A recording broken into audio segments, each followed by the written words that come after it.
is part of our Live from the Library program.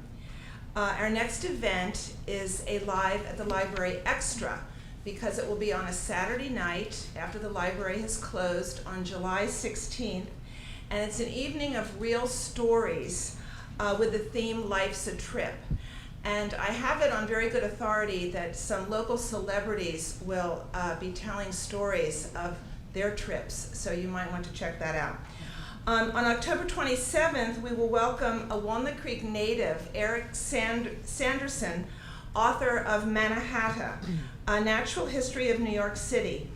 Eric is a landscape ecologist, and he will explore with us the way Manhattan Island looked when Henry Hudson first sailed up the river that now bears his name in 1608. For more information on all of our programs, you can check our website, wclibrary.org.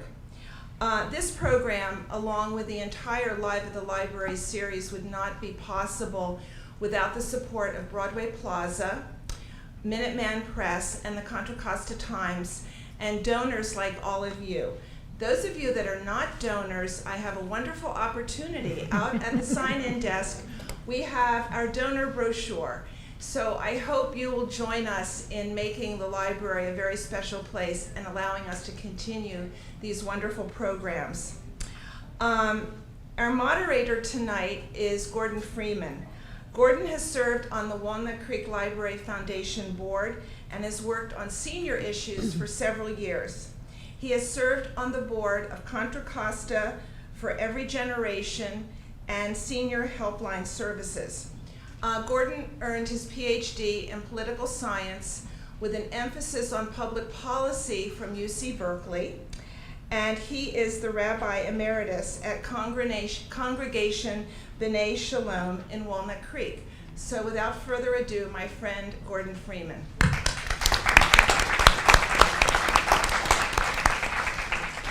Thank you very much, Carol, and good evening, everybody.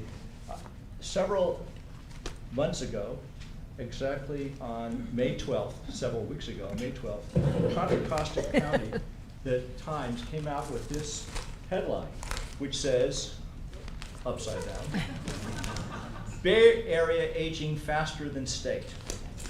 Okay? So this is perfect for us this evening. As Carol said, I was involved with the Contra Costa for Every Generation, which was an initiative to deal with the aging process in Contra Costa County.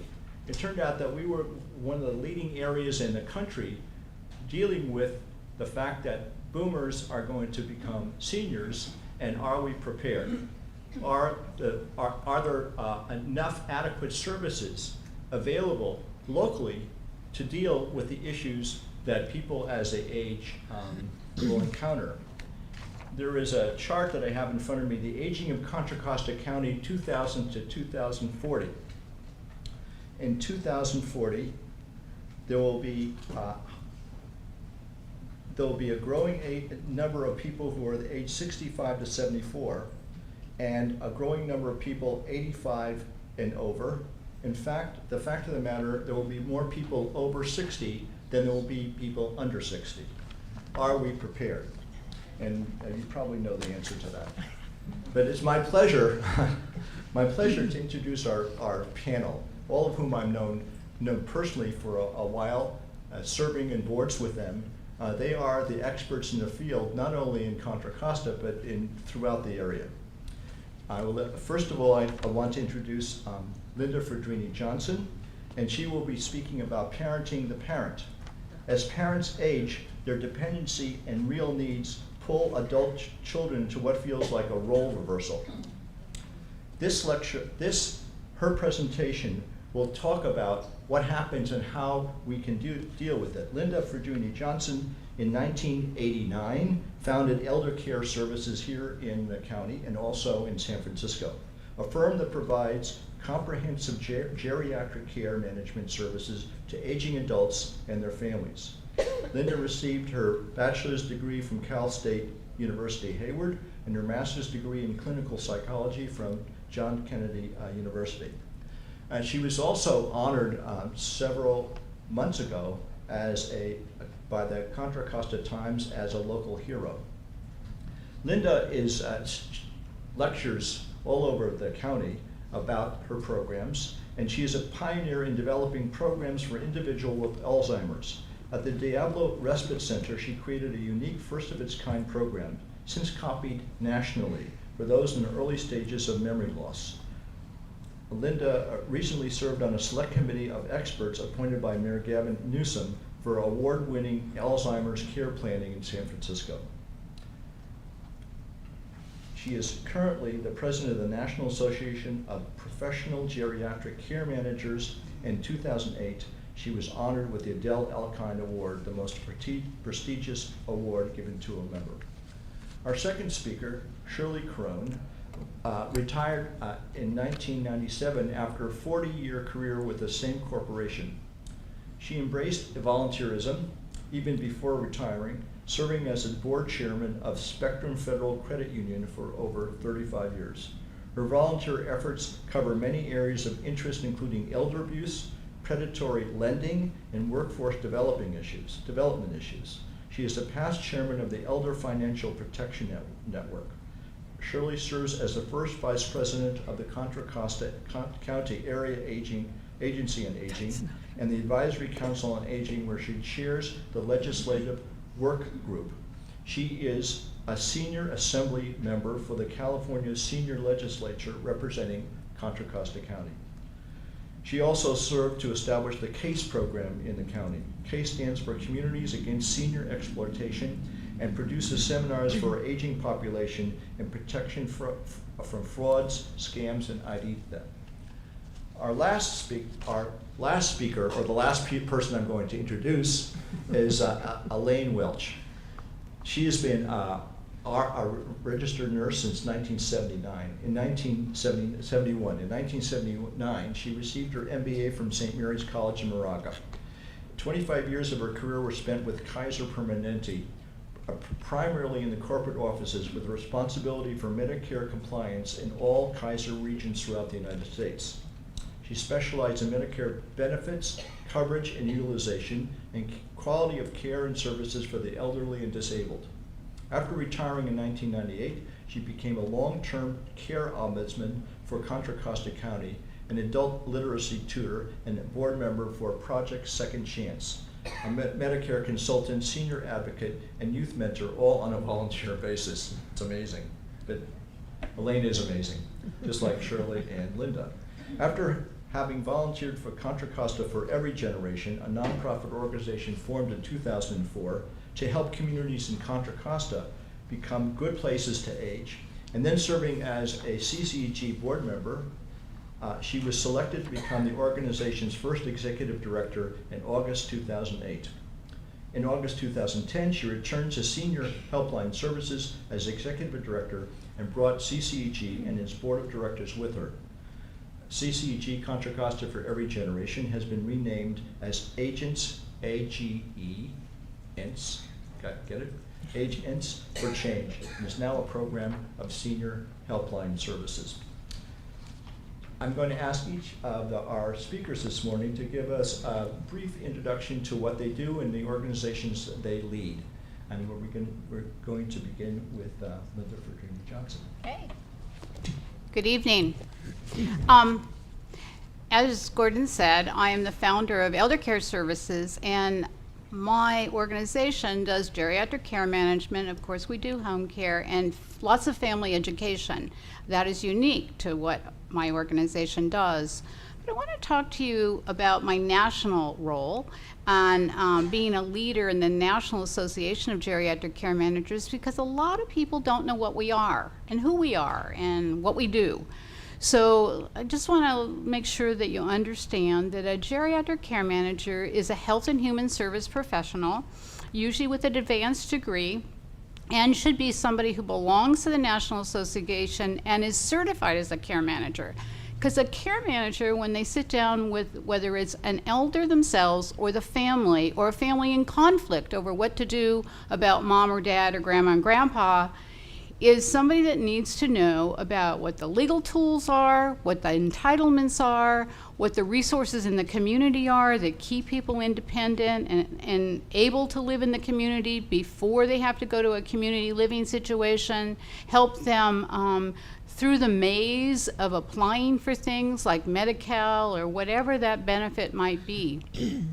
So the care manager works with the older adult and their family, and sometimes it's just the older adult themselves that doesn't have family and they want an advocate for themselves, especially in the medical arena.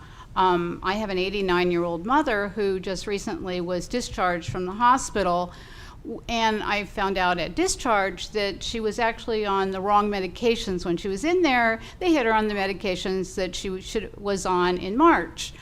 So if you do not have an advocate for yourself when you're hospitalized, that's what a care manager would do for you to make sure that you're getting what you need. And when you're not feeling very well, even if you're mentally competent, you all need an advocate in the medical arena for sure. And so geriatric care managers act as patient advocates. They act as family mediators. They act as the coach, especially when it comes to dementia. The program that I directed back in 1984 was the very first Alzheimer's respite program in the East Bay. Most people couldn't even say Alzheimer's disease then. They didn't know how to pronounce it. Now we all know it and fear it, actually. And 50% of those over the age of 85 have an organic dementia. So the longer we live, the more likely that we can have a dementia. And are we prepared? Have we articulated our values and our wants to our family members? So if you're an elder and your adult child doesn't know what your wishes are, then they're going to make decisions for you if you lose capacity. So a geriatric care manager would meet with the family system, look at the values of the elder, and help that family make the very best decisions for the highest quality of life based on the values of the elder. Many years ago, I was called in by an adult son and daughter-in-law. Their mom was at a lovely assisted living facility. She moved from San Francisco. She was an Italian woman. I grew up in San Francisco in an Italian neighborhood, so I knew exactly how she grew up or how she lived. In San Francisco, all the Italians in our neighborhood, they didn't cook in their kitchen. They cooked in the garage because they didn't want to get their kitchens dirty. That's true. Yeah. And so the son and daughter-in-law placed mom in the most lovely facility. It was gorgeous, and mom's crying all the time. And I'm a therapist and a geriatric care manager, so he wanted me to see mom. And she said, "Why am I living on this cruise ship?" It wasn't a right match for her values. That was not a good, the children chose what they would want for themselves. So when we're making choices for others, we need to come to those choices on their values, on their life, on their path. And so that's, again, what a care manager makes sure families do. And so in that situation, we moved the mom to some place that wasn't so lovely, but she was happy. You know, she had the red and white tablecloths, you know. It looked like an Italian restaurant where she ended up. But so she was happy. So wrong choices, even though families are doing their best to make choices, can happen when you choose for someone else or make decisions for somebody else, not knowing their values.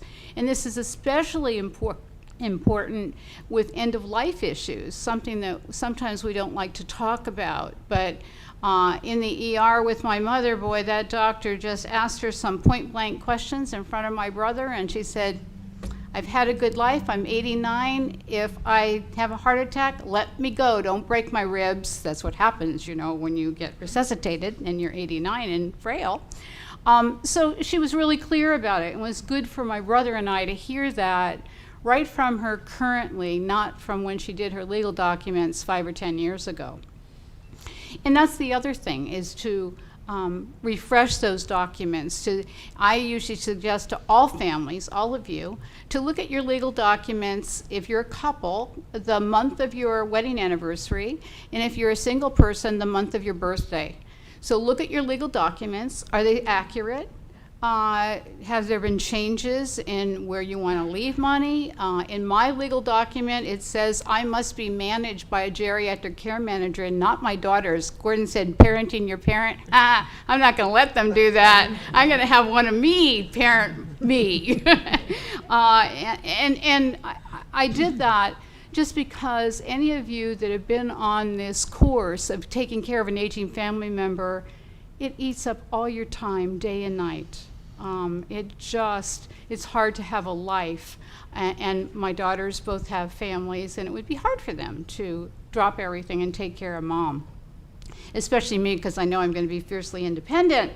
And I need to see trees, I need to have pets in my environment. I have all these weird things about what I want in my life, but they need to be articulated to my family so I could be directed and coached, or my daughters can be coached in decision making based on mom's values and what would make mom happy. And I want to work all my life too, not as much as I work right now, but like you guys, I would like to volunteer work. And when we get into the baby boomers, as the baby boomers age, we're not so likely to go to assisted living. Some of you might be baby boomers out there. There are some new ideas and concepts of aging in place.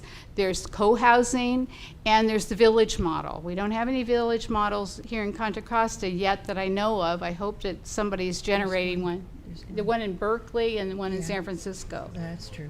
And that I know of. And that is where, in your community, suppose you took like the city of just Walnut Creek or a section of Walnut Creek, that you come together and you self-manage and you put in like $50 a month, and that is used for either services for you to help you stay in your own home, and it's governed by the people in that community.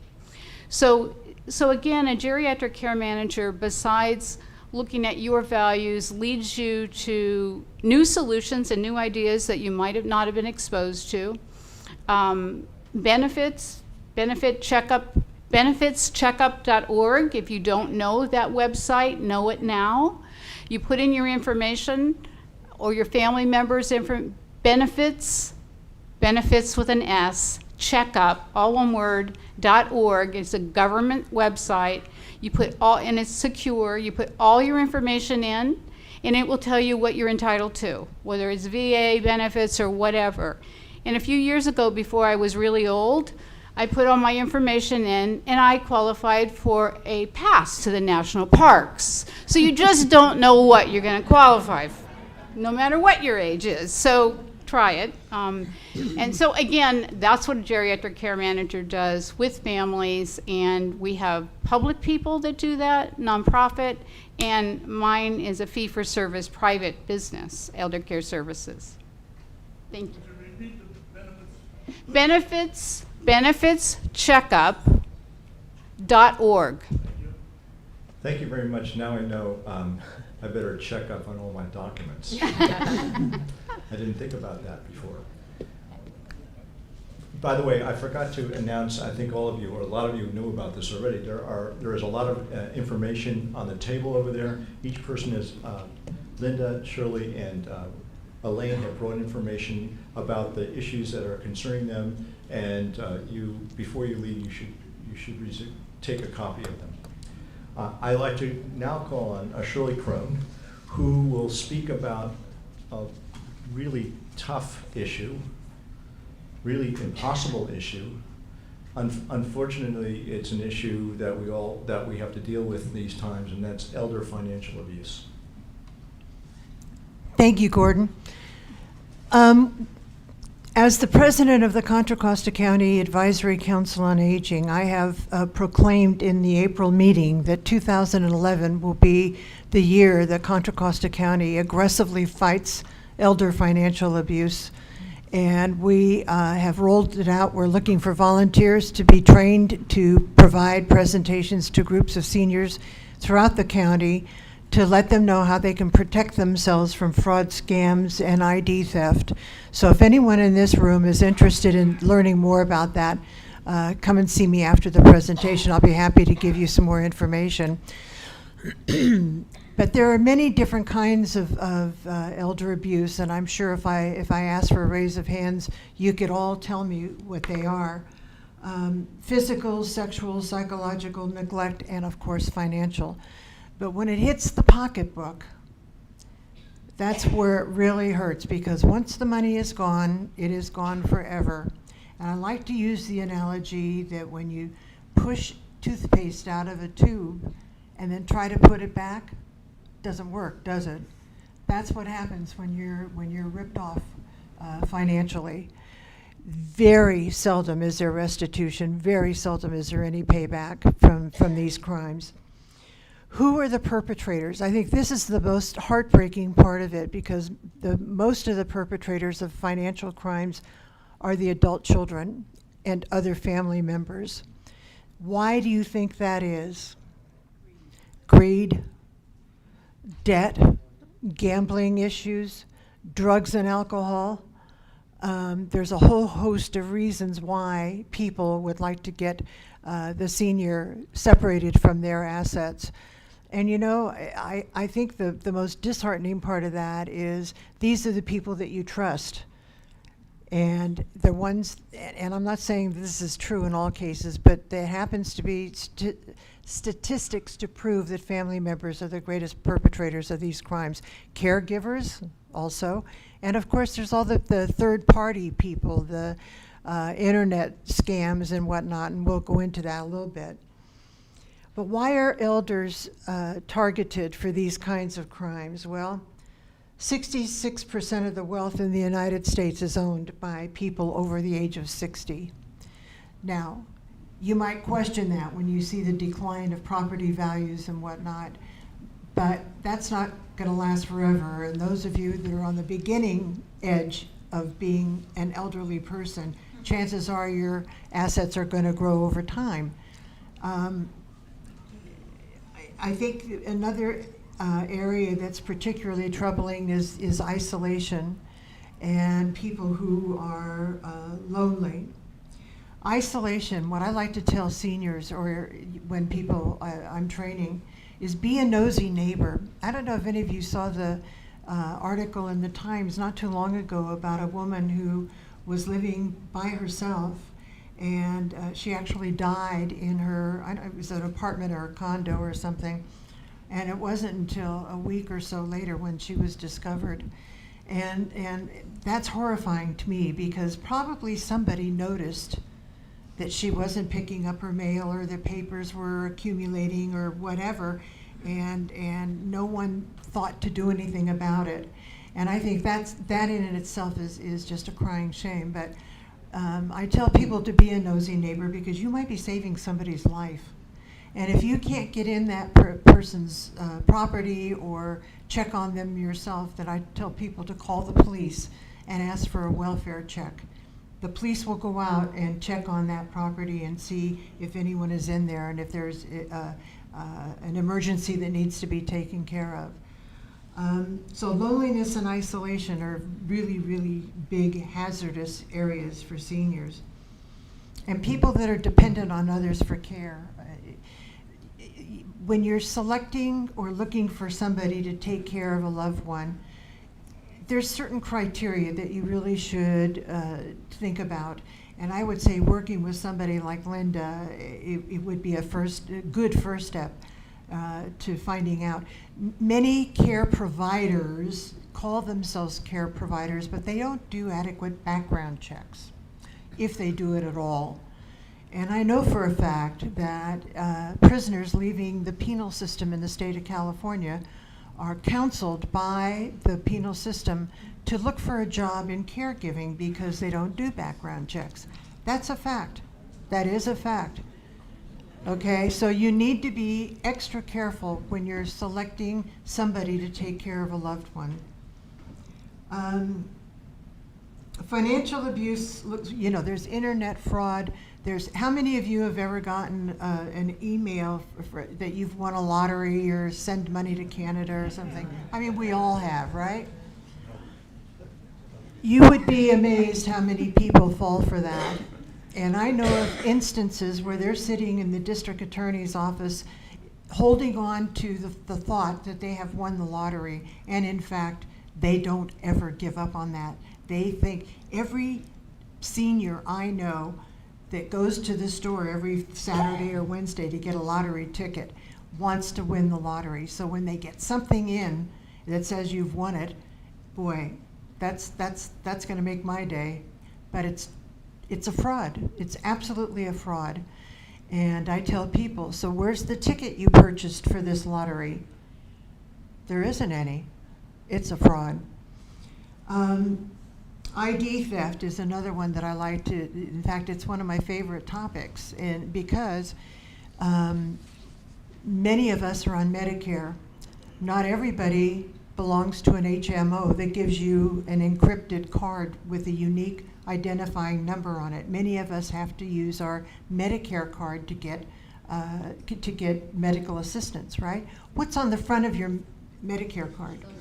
Thank you. Yeah. Right? Whoever thought of that?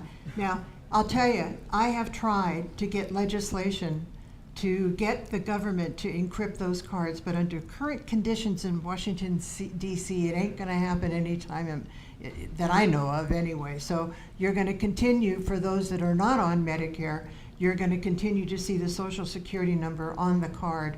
And what I advise people to do is to leave the card at home, except for when you need to use it for a doctor's appointment. And then take it with you when you know you're going to have to show it for identification. You would be amazed how many people carry their Social Security card on them. Just is very surprising. And I tell people, don't. You don't need to carry your Social Security card. Leave it at home in a safe place, but don't carry it with you. People are ripped off constantly by scam artists, looking to get your wallet. And men tend to carry their wallets in the back pocket, and I've got little tricks about how to take care of that too. But I tell people, carry your belongings in a rubber band and put it in your front pocket. If somebody tries to rip you off that way, you're going to know instantly that somebody's trying to get into your pocket. Not good news. Trust mills. I got, and maybe some of you did too, I got an announcement. Scott's Restaurant is having a seminar, okay? It's a scam. Don't go. And I can give you a lot of information about how that works, and I'm not going to take the time to do it now. But just know that there is no such thing as a free dinner or a free lunch. Believe me, it's just another opportunity to get a hold of your personal information. I have put together this document here that's up here on the table, and it's got phone numbers in the front. And I just want to point out one thing. Most of it is self-explanatory, but the one thing I want to point out is the do not call. If you've signed up for the do not call thing for your home phone and for your cell phone, it is only going to work with certain people. It is not going to take away opportunities for scam artists to call you. So if you've got a phone with a recorder on it and caller ID, if you don't know who's calling, let the phone pick it up, and then you make the decision whether you want to call that person back or not. Anyway, there's a lot more information on here. And I have one other thing, and this is a list of resources in Central County that might be of use to you.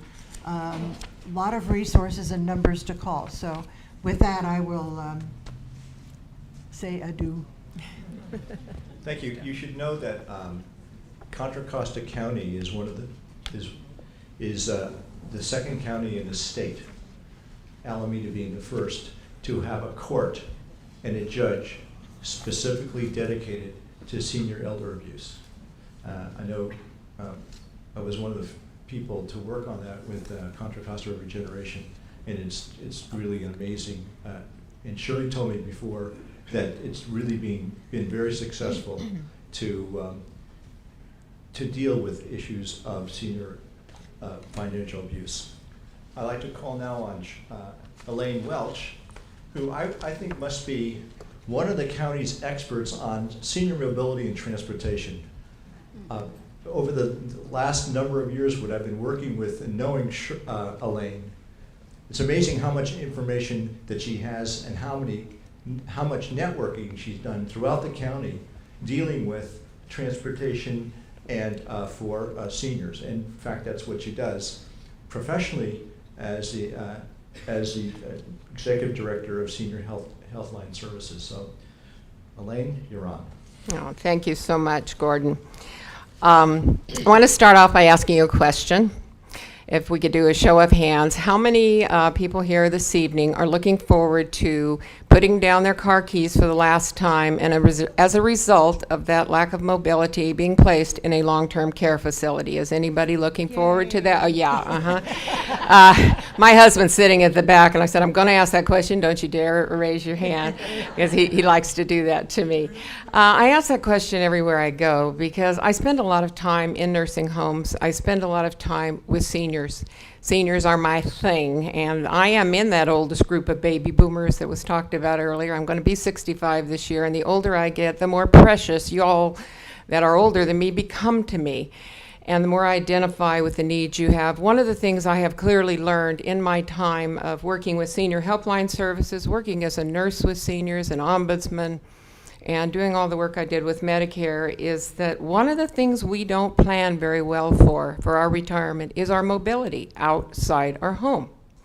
We think about where we're going to live, where we're going to get our medical care, maybe where we're going to shop, but we forget to remember that there is a myth that those of us who drive are going to drive forever. There are people who drive until they die. In fact, there are people who die in the driver's seat, okay?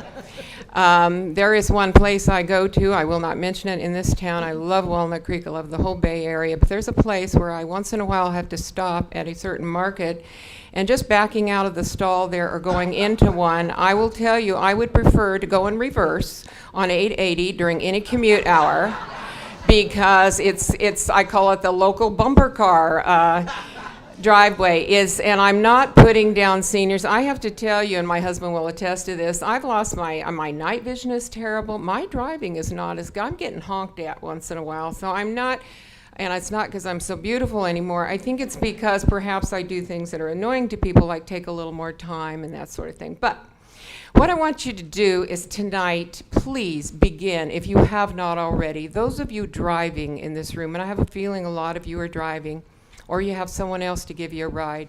I have a handout. I have a number of handouts up here. One of them, this is Elaine's infamous pyramid. This is actually research.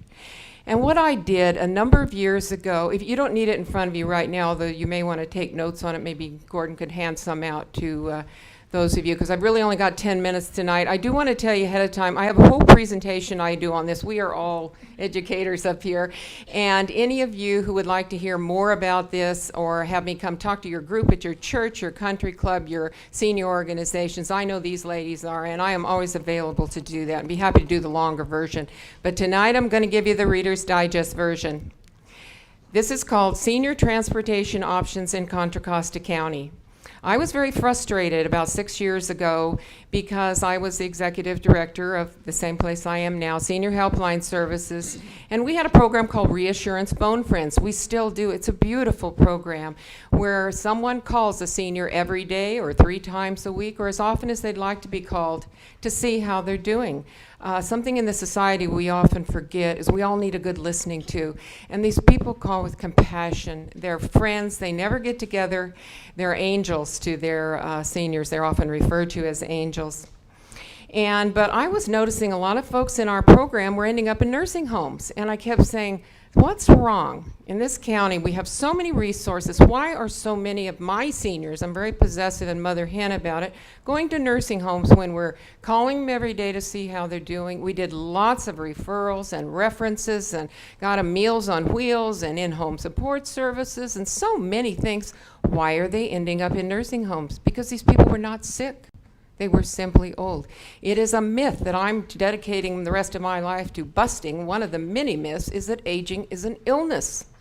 We've got to get rid of that, and I remind my kids all the time, who are my kids in their 40s, aging is not an illness, all right? But there are things that happen to us when we age, and we lose one of the handouts I have up here is showing some various types of eyesight problems that may happen to us. This doesn't mean you're sick. It means your vision is not what it used to be, and it can take various manifestations. If you've got any of these problems going, you really ought not to be driving a car, okay? But, so what do you do? Because in our society, mobility equals independence, and it certainly does here in Contra Costa County. If any of you thought tonight, if somebody took away your car keys and legally took away your driver's license and said, you are never going to drive again, what would you do? And I want us to start thinking about that right now. I created this pyramid for this reason. What happened is, when I was doing my research and figuring out why are so many of the seniors from my organization ending up in nursing homes, because I kept talking to them, they kept talking to me about transportation. I can't get where I need to go. So I went around all over Contra Costa County, and here's what I found out. We have seniors who drive. There are people over 100 years old who are driving in this county. I'm not making a moral judgment or a medical judgment or a clinical judgment if they ought to be driving, but they're driving, they can get from point A to point B. When we get our keys taken away from us for a variety of reasons, hopefully we will be driven by someone else. We'd like to stay in a car, be escorted in, somebody sit and wait with me while I'm at the doctor if I can't see too well, and take me safely back to my home. That may mean a free driver, your neighbor, your friend, your family member, someone. It may also mean a paid driver if you have those resources, but this person's going to stick with you. If you still want to stay in a car, we've got taxi cabs. Why do most seniors, many seniors, not take cabs? Cost? Cost. I hear that all the time. That is a reason, but there are wealthy people who do not take cabs. And you know why? They need an escort with them. Cabs are curb to curb. That cab driver's job is not to go in and carry your groceries in your house for you. You're lucky if he'll put them in the trunk. Okay, I don't mean to put down cab drivers, but that's their job. They're not there to caregive for you. And if you've got a walker and 3 bags of groceries, the furthest that cab driver can take those bags is to your porch. You got quite a day set out for you if you don't have somebody escorting you for that. Public buses and BART, these are wonderful for people that can take them, and we see a lot of seniors on them. But if you've got a problem with a cab because it takes you curb to curb, where do you go for a bus? Bus stop, to bus stop. And that bus stop may not be right where you need to go. And again, there's no one there to escort you. BART, same thing. You're going from BART station to BART station, also need to hook up with a bus. That doesn't mean a lot of people in this room can't take the bus or BART, but as we get older, it does create a lot of problems for folks who have limited mobility or need assistance. Paratransit vans. Here in Central County, we have County Link. This is a wonderful service for people who qualify under the Americans with Disabilities Act. And even in a wheelchair, they have a lift and can secure you and get you there. But again, it's a curb-to-curb service. If you need somebody to go into the doctor with you and you're alone, this may not work for you, but it works for a lot of folks. And there's a charge for it. Does anybody know what it costs to take the paratransit? $4, she's right. $4 every time you get off that van. So if you go to the doctor, there's $4. If you're going to the pharmacy afterwards, there's $4, and back to your home, $4. That can be if you're getting dialysis and going 3 times a week. This can be cost prohibitive for some people who, and I'm going to start really talking fast now. She gave me the 2-minute warning. I already been talking fast. Community operated vans. A lot of communities, I know La Miranda has the Spirit, which takes folks in for lunch here at the Walnut Creek Senior Center, and shopping trips and museum trips and that sort of thing for a minimal charge. Friendly visitor programs, wonderful programs that hook you up with a volunteer. Caring Hands at John Muir, the Senior Outreach Services here in Walnut Creek, will hook you up with a volunteer who'll come and visit you once a week. And if you need a ride that day, we'll take you. But if you need 3 rides next week to the dentist, the podiatrist, and your doctor, that's not built into the system. So it's wonderful if you need infrequently to go somewhere and need a friend. This is why we came up with a volunteer driver program called Rides for Seniors. I have brochures for it. please don't y'all call me up today and send me 30 people that need rides. I need volunteers, okay? And we are always, I have, you'll see on my cards that are out here, it says RN MBA. Do not be impressed with that MBA. It is a master's in begging, okay? And what I do, I beg for financial resources, I beg for human resources. Free programs are not free. For every volunteer I can bring on to this program, I can bring 3 to 4 more seniors who otherwise will have no alternative but to stay in their homes and not get what they need and become very ill and have the next ride they get as an ambulance to the emergency room or a hearse to the morgue. And that happens right here in our county. The lady that was just described may have had a transportation issue. Through the volunteer driver program, any of you tonight or any time who are between the ages of 25 and 75, and that's my insurance company, not my standard, and is willing to drive a senior once in a while in your own community and take them to a doctor, to the grocery store, carry their groceries in, and get a hug at the end of that day, hopefully a couple of hours, will be saving someone's life. If not physically, you will be saving someone's life emotionally and spiritually and giving someone quality of life. And I'm going to make you a promise as I'm wrapping this up. If you do that and come to my agency and drive or go to one of these other agencies and drive, I have dedicated the rest of my life. My retirement program is a plan to be taken out from my desk in a body bag. And I tried retirement, and we were a miserable combination. I am going to be there doing what I'm doing as long as they'll let me do it and leaving a legacy behind. I'm very blessed to have a couple people in this room today who are not only, they don't view what they do as a job in our program, they view it as a calling. And we are so blessed to have them. Come and help us if it's in your heart to do it or you know somebody who could help us out, to give rides to folks who need the ride. Thank you. To mention that Senior Helpline Services have over 400 volunteers throughout the county, which is amazing, but of course there's a lot more that are needed. A couple of years ago, a number of years ago, my daughter who lives in Michigan, Ann Arbor, who is a geriatric social worker, that's her specialty, to deal with geriatrics. She followed the footsteps of her mother. Anyway, she called me and she said, Mom and Dad, how you doing? I said, we're doing okay. We seem to be doing okay. She says, well, I want to make sure you know. I said, Alana, she was then a discharge planner. And she actually was not discharge planning. She was doing something else, helping getting new clients for our nursing home that she was working for. I says, do you have openings? Is that what you're... So we need to be careful. We come down to the second part of our program, and that is I'm going to be asking questions to each one of our panelists about their expertise, their area of expertise. So I'm going to begin with Linda, and the question I'm going to ask her is, how do you confront issues of failing health, hygiene, and memory with your aging parents? That is pretty difficult. Maybe some of you in this room have done it. When you see your family members' memory failing, when you see that they're refusing invitations, when you see that they aren't as fastidious with their appearance and hygiene, maybe even not smelling very nice, it's really hard for us to see it. Individually, I think denial is a defense mechanism. We all use denial. It's okay to use defense mechanisms. I sent my daughter a whole list of them when she was having some problems and told her to choose one. But the defense mechanisms actually are a way to deal with anxiety, and they sometimes buy us a little time. We don't want to see our parent fail. I'm dealing with my mother and her vascular dementia right now.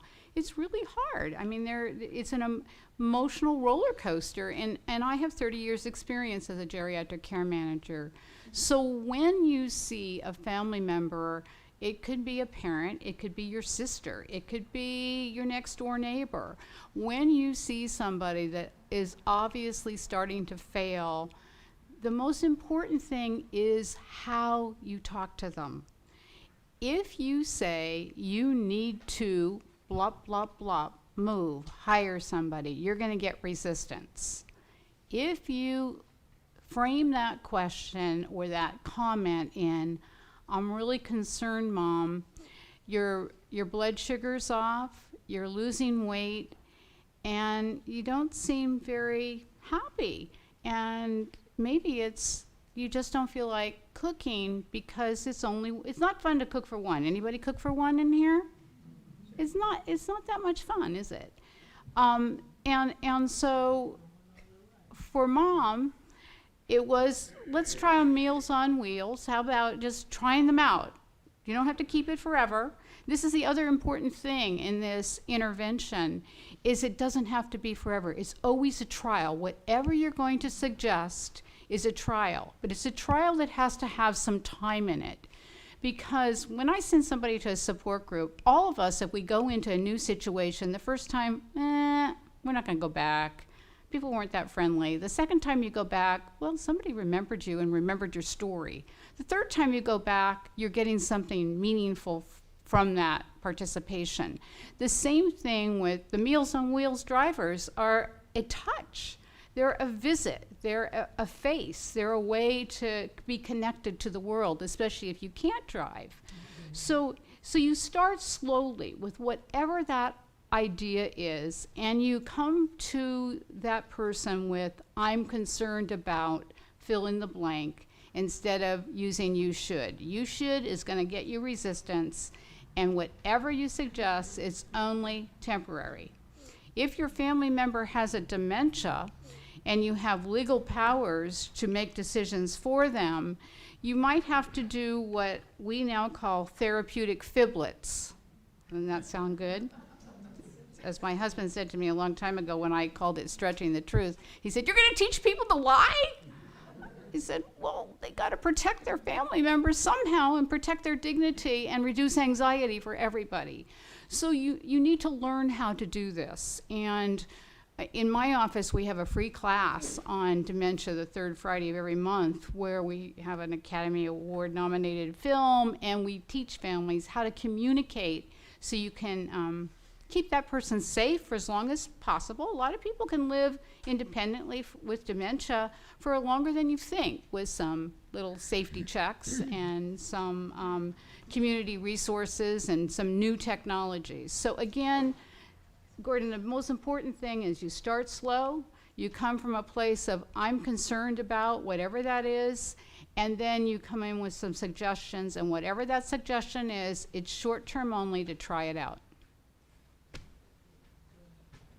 That reminds me of the basic law for grandparents. You know, grandparents have to learn how to lie and bribe.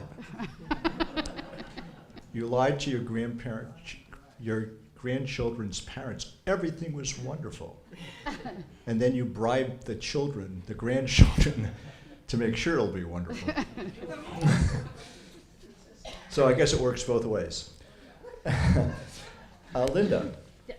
No, I'm sorry, Shirley. Yes. I think you touched about this, but I think it would be good for us to hear some more information about how prevalent is elder financial abuse.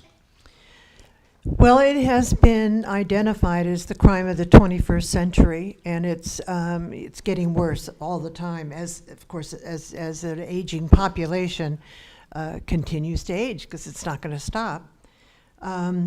About 250,000 to 500,000 are ripped off annually in the state of California. Think about it. Think of all of the assets that are lost to people that are unscrupulous for whatever their scam happens to be. About 1.5 to 2 incidents of financial abuse happens every minute. So yeah, it's something to be reckoned with, and we need to learn how to protect ourselves. And unfortunately, a lot of the elders today, many are World War II veterans, for example, who are what we have termed the trusting generation, and so they trust what people tell them, and what they're being told is not always going to be good for them. I have to comment on something that Linda said, and it makes me smile, but it also is very, very disturbing.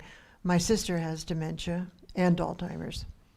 And one of the first clues was when we found her cooking her remote control in the microwave. And I asked her, do you want some salt and pepper to put on that for dinner? I mean, I really didn't know yet and how serious it was. A couple of weeks later, I found the top of a mayonnaise jar stuck in her toaster. So, you know, one of the other reasons I mentioned that is that she could be a victim, very easily could be gullible and be taken advantage of. She would open the door willingly to anybody that came. She would get up in the middle of the night and take a walk, thinking that it was time for her to go to the gym to do her exercise class. How easy could it have been? Her safety was at stake. And I bring that up because a lot of people are walking around like that with many levels of cognitive inability, if you will.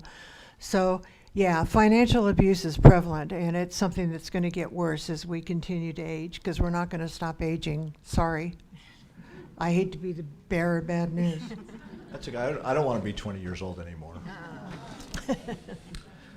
Elaine, so why don't more seniors take the bus?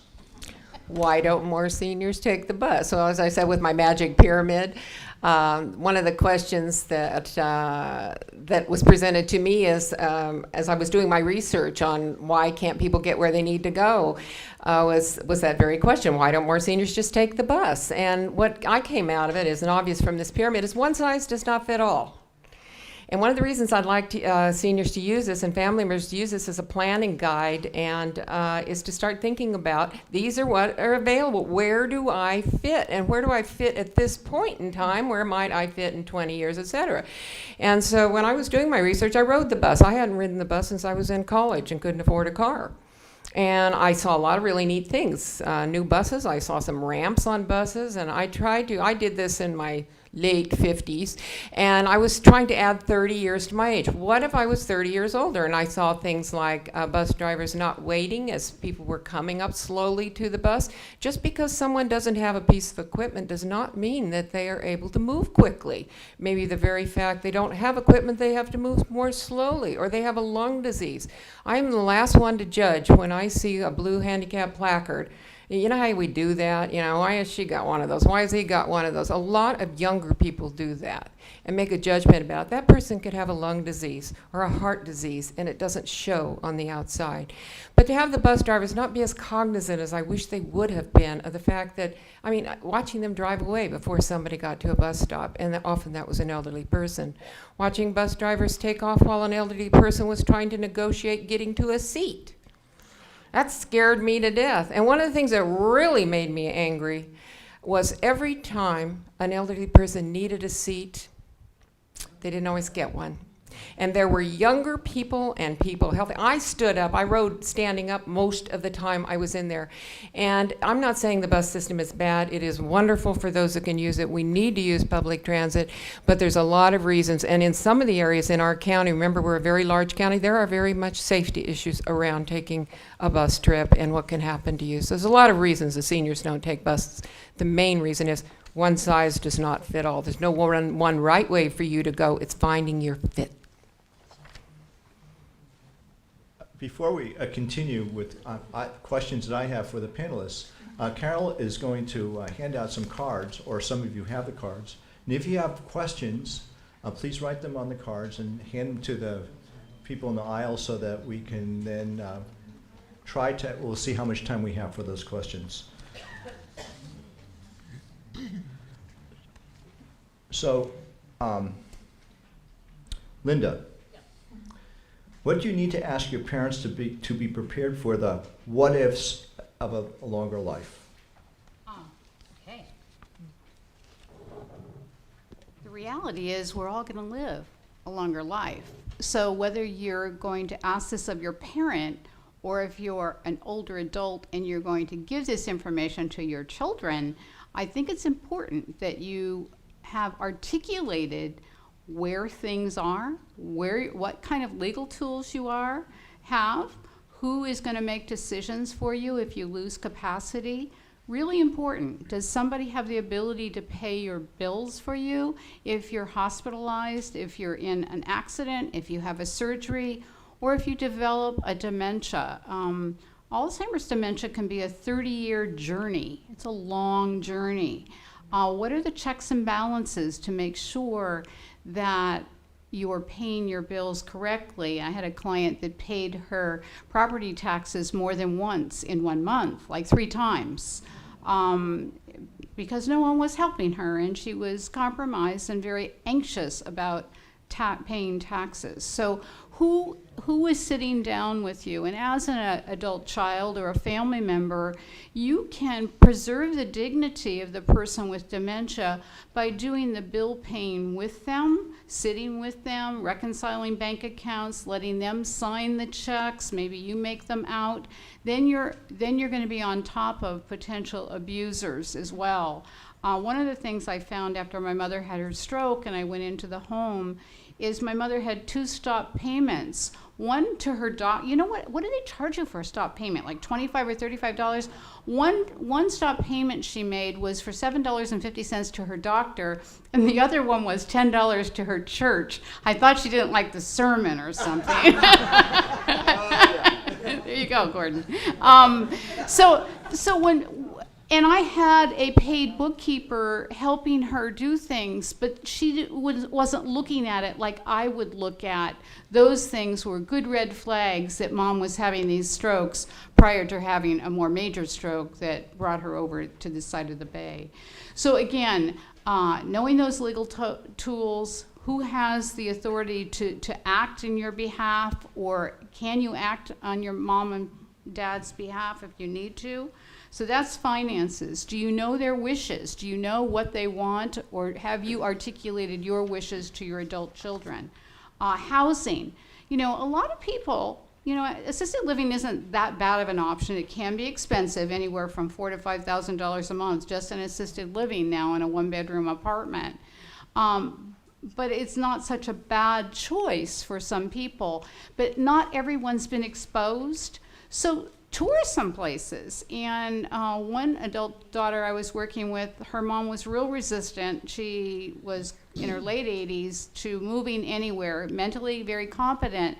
And I told the daughter to tell her mom, Mom, you've always been independent. You've made good choices. I don't want to make a choice for you. I want to know your wishes. If you break your hip or if you have an accident, I want it to be your choice. I said, take your mom to see 2, research 10, pick 2, show your mom.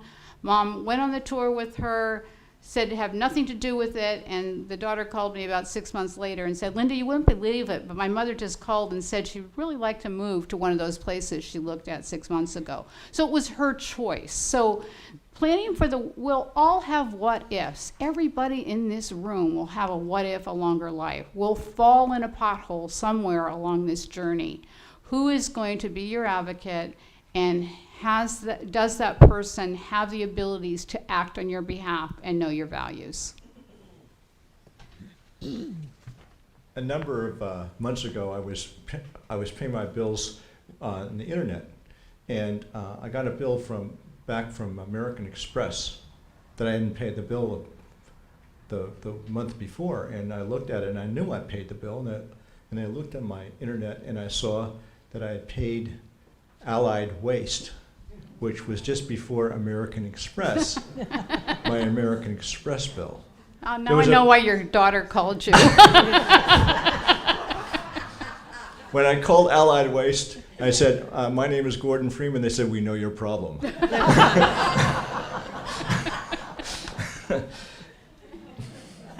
Yeah. Okay, so Elaine, are any transportation services covered by Medicare or other insurances? Well, no. Okay, that's the answer to that. No, the problem is, you know, and again, a lot of myths that are out there. A lot of myths about Medicare is that Medicare is there to take care of you when you get older, and it is. But there's a lot of things that are not covered. The only transportation covered under Medicare is an ambulance. That's it, and a medically necessary ambulance. If you need to go to the doctor and say, oh yeah, Medicare covers an ambulance, I'll call and get one to take me to the doctor, you better be having chest pain or something bleeding somewhere, because it will be denied. You can take the ride. They'll come and pick you up. You can take the ride. It is going to cost you a fortune, much more than you can imagine. But anyhow, so it's really just ambulances. Medicaid has some programs around transportation, but really My dream, one of my dreams, anybody in here in long-term care insurance or selling it or well, in it, okay, how would you like to have in your long-term care insurance policy something, as you have been paying for this over the years, a small amount that was added to pay for assisted transportation as you aged in place or as you aged in a nursing home? Wouldn't that be lovely? I'm going to be talking, don't anybody steal that from me, I'm going to be talking to some insurance companies pretty soon because I read all these brochures and I go, where's the mobility factor? You know, they talk about having somebody come into your home, which is great. They talk about having you go someplace. What if you want to stay in your home and you need transportation for a little bit extra a month over years? I wish my kids were doing it right now, because someday they're going to need it. So the answer is no, and it's really unfortunate. It's one of my soapbox issues. And someday, hopefully our Agents for Change program that we just brought on with Contra Costa for Every Generation, we're going to be out there beating the streets and some of the insurance companies about really making this a benefit. I just want to say one more thing. This is the most beautiful library, one of the most beautiful libraries I've been in. And what it reminded me when I was here today, I was thinking, you know, you can build the most beautiful things in the world, the most fantastic hospital, the most fantastic library, but if our seniors can't get to it, what a sad waste. I don't mean a waste, but how sad it is that so many will not be able to utilize because we don't have that ability to get where we need to go. I just received a very important comment that I want to read to you. Rossmore has a dial-a-bus service that takes residents door to door and goes outside Rossmore. Our population is 1/7 of Walnut Creek. This information should be included, so I'm just going to give, I think it's really important because a lot of people live in Rossmore. And a lot of people, even though they live in Rossmore, don't have that information. So thank you very much. All right, could I just say one quick thing about that? One of the handouts I have up here, this is 5 years old, unfortunately. It needs to be updated, but it talks about that service. You can look at any city, any community. It's called Way to Go Contra Costa, and it was produced by some friends of mine out in the county, and it talks about all the various, what numbers to call. It talks about Rossmore, a wonderful woman who works with us, runs that service. And again, I want to do a one-size-does-not-fit-all. Rossmore is mobilizing a lot of its residents there, but I have a number of them on my program because they need a little bit more and they need the door-through-door assistance that this van is not able to provide for them. I'm back to one-size-does-not-fit-all. It's a fantastic service for those that can use it, and we keep them on it as long as we can, but that service calls and refers clients to us, seniors to us, when they now need door-through-door escort. So we need to be working together on all this. I just wanted to let you know this is up here for those of you that these are scarce right now. They're really hard to find because the county doesn't have any money to produce them, so please take some with you. And no scams trying to sell them off, you know. No, they're free, yeah. I have a few more questions for our panelists, and I will take your questions. If a parent, Linda, if a parent is at risk for abuse, either physical or financial, how do you step in to protect them when they resist every suggestion that a person makes?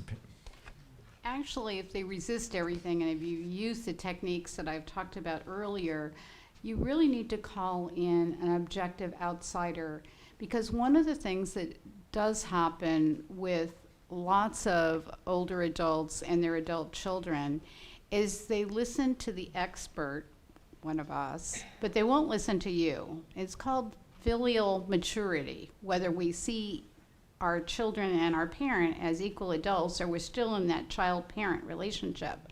So when you bring in somebody else, especially Adult Protective Services, they're kind people.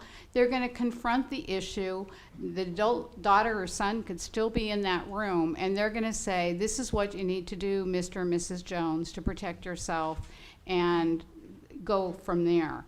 So, and as a geriatric care manager, sometimes I remember sitting with a family, and one of the daughters was a doctor and the other was an attorney, and they had told their mother about lots of these services that I'm telling them about, many of the services you've just heard, and mom was being befriended by the gardener.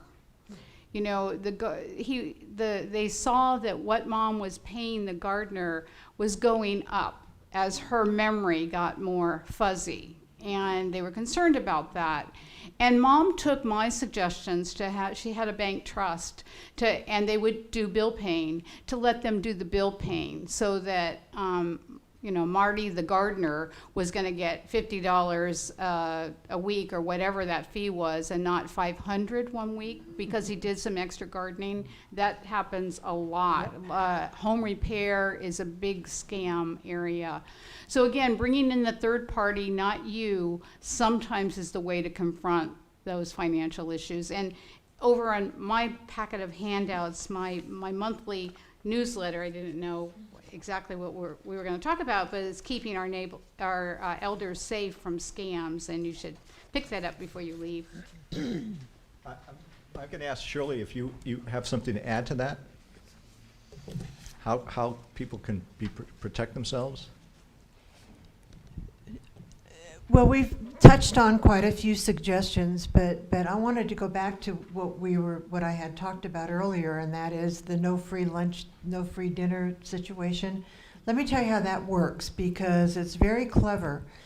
When you get an announcement in the mail about you're invited to lunch at Scott's or wherever, and the person that's going to be giving the presentation is a qualified financial planner or whatever they say their qualifications are, you'll go there and you'll have lunch and they'll make a big presentation, but they won't sell you anything. That's not what they do.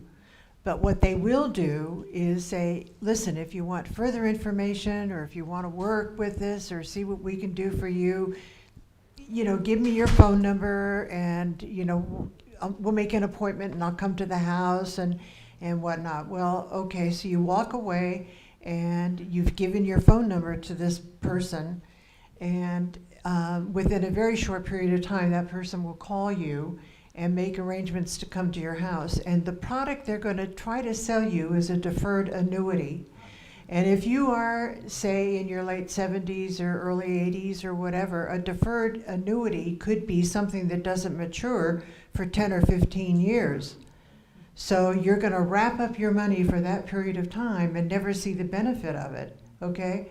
So that's how they get there. That's how they get you interested. It's the hook that they will use to get you to invest in some of these products. And that's totally against the law. And there are, the insurance commissioner in the state of California is very much aware of these scams, and there's efforts to try to put a stop to it. Contractor fraud. There are bands of people that will go around to parking lots and tell you that they could fix something and pay them cash right now. The other fraud about contractors is that they'll come and say your driveway needs repair or whatever, but you've got to pay me before I do the job. And so they'll go with you to the bank and wait outside while you get or withdraw $1,000 or whatever they ask for to pay them. And then as they're going back to the house and you're going back to the house, they take off this way while you're going this way. So those are things that's very common, very, very common. Predatory lending, reverse mortgages. Does anyone have one? Okay. It is by far one of the most expensive financial products that you can get. And there are options that should be considered. And I've got I'm working on legislation right now that will require face-to-face counseling with people that are with borrowers of reverse mortgages.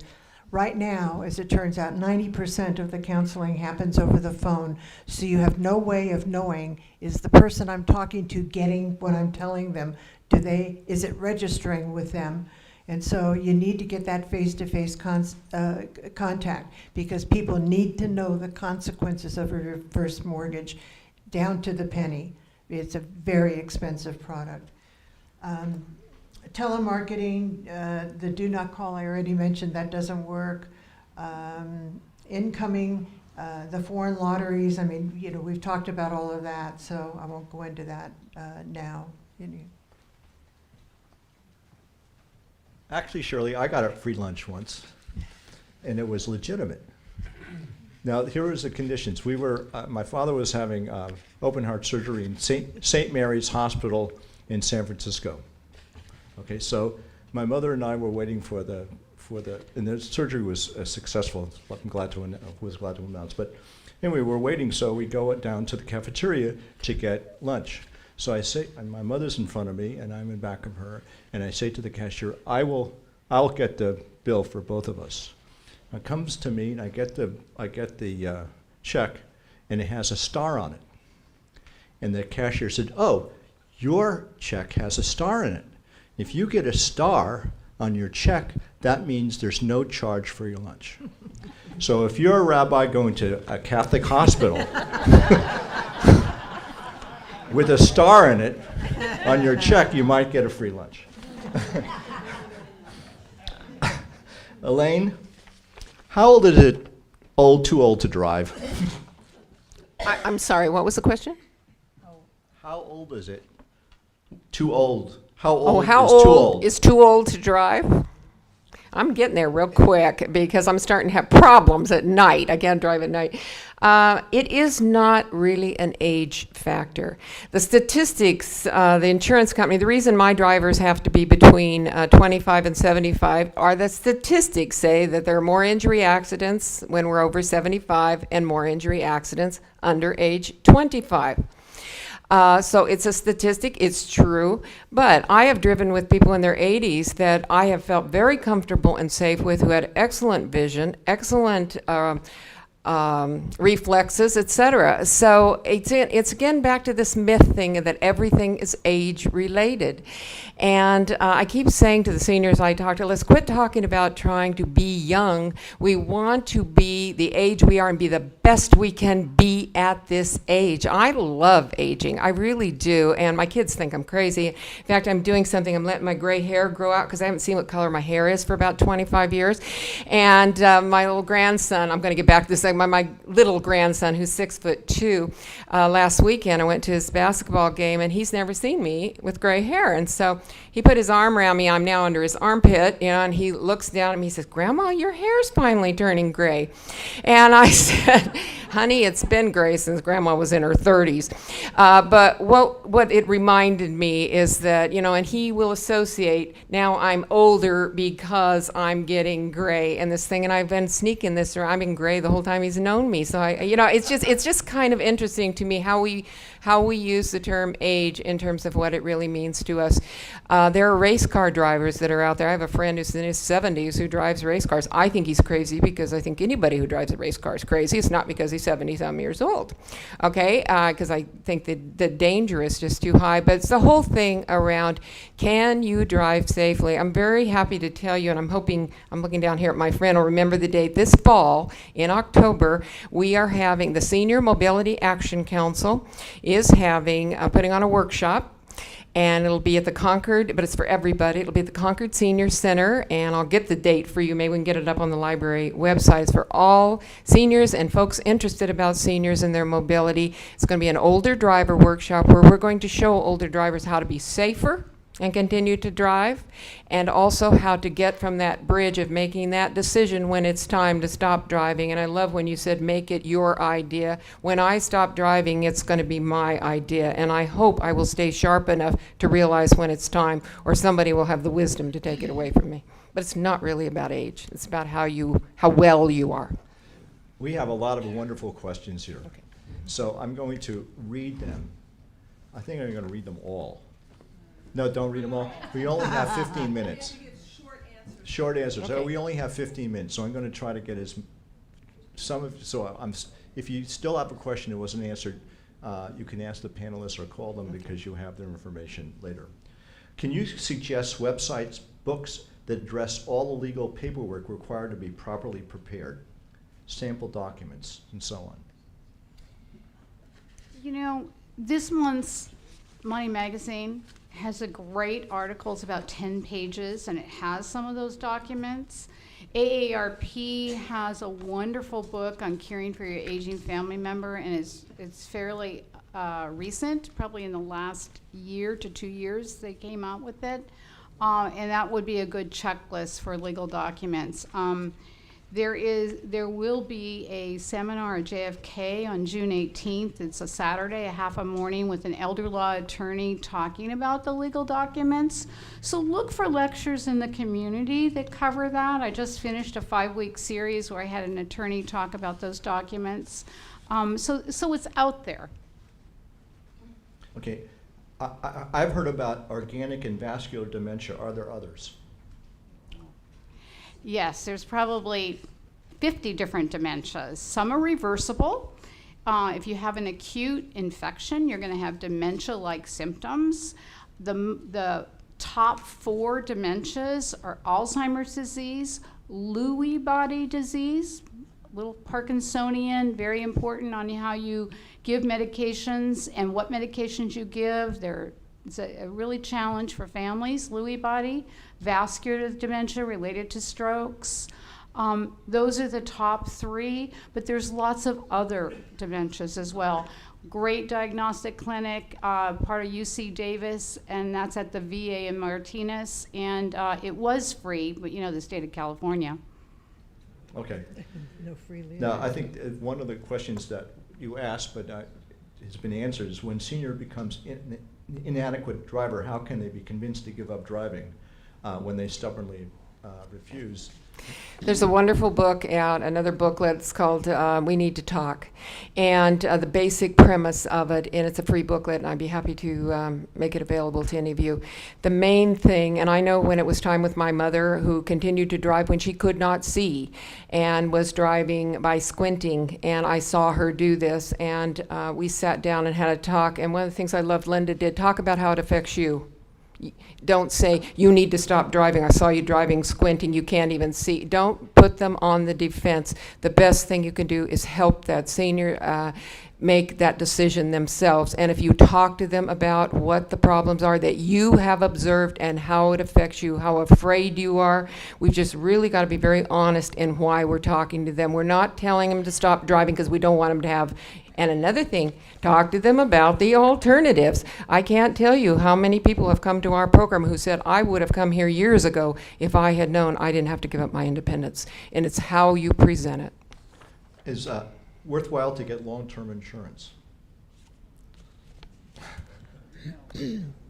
I'm going to take that one, even though probably both of you are very qualified to deal with that. I have a thing about long-term insurance, and my thing about long-term insurance is in the past, people were sold policies that ended up, when they wanted to draw upon them, the money wasn't there. The insurance company went out of business, something happened. And that's something else that I've had legislation about, because in the Class Act, has anybody heard about that? It was in the new health care bill that was passed, how long ago? Last year. But the Class Act would be a government run, like Medicare, where as you work during your working years, you would be able to put money into this fund, and when it came time to draw upon it, you could take the money out, and it would help pay for your long-term care. Well, that has not been implemented yet in California, and my legislation didn't go anywhere because we weren't ready to listen to long-term care issues. There are legitimate long-term care insurance carriers, don't get me wrong, but that's something, again, that you've got to do an awful lot of research and take a look at the history of payouts, for example, because if you put money into something and you're not able to get it out, you're going to be a little angry.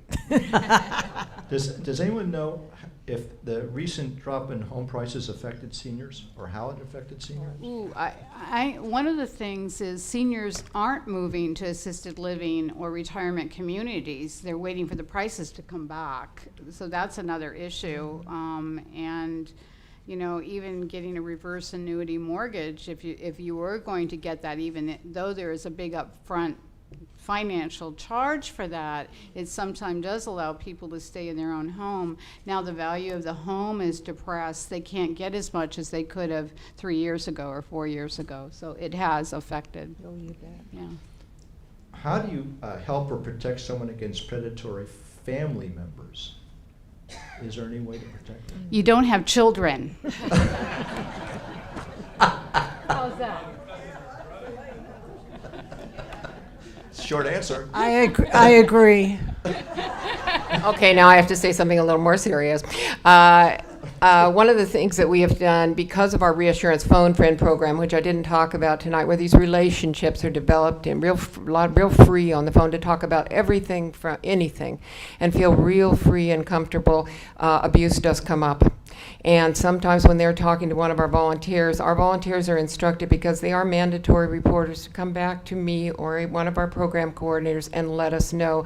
And what we do is, it takes a lot of courage to turn your kid in. Oh my God, lots of times you are really worried that they are going to be making decisions about your life. And what we help do is bring in as Linda said, an outside party. It can be Adult Protective Services, someone to speak for you, so it's not you attacking your kid who's doing these. We have horror stories. You would not believe what children will do to elder adults. But anyhow, to try to not just turn your head the other way, but to help them build the courage to let you help them and bring in someone else to help them, because it's very, very hard to confront your own child. I want to thank our panelists for so much information and so well presented.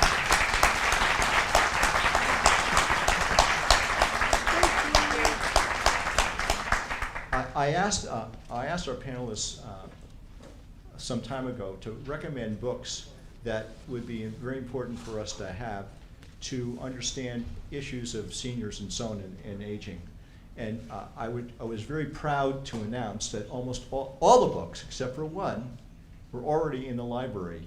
And we have a list of those books. As you go out at the table, you have a list of those books. But the one book that we didn't have is called, that was recommended, is called A Bittersweet Season, Caring for Our Aging Parents and Ourselves by Jane Gross. And in honor of our three panelists, the Walnut Creek Library Foundation is donating this book to our library, so we'll all be in the Contra Costa system. Thank you very much. Carol?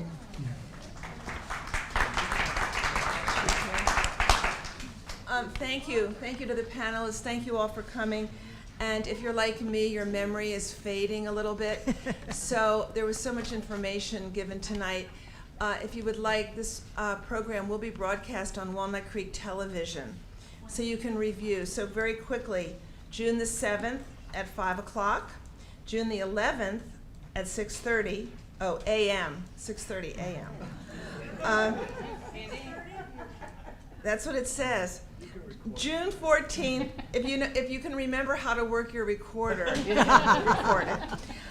June the 14th at 5 p.m., June the 18th at 6:30 a.m., and that is WCTV, Channel 28 on Comcast, Channel 29 on Astound, and Channel 99 on AT&T UVerse.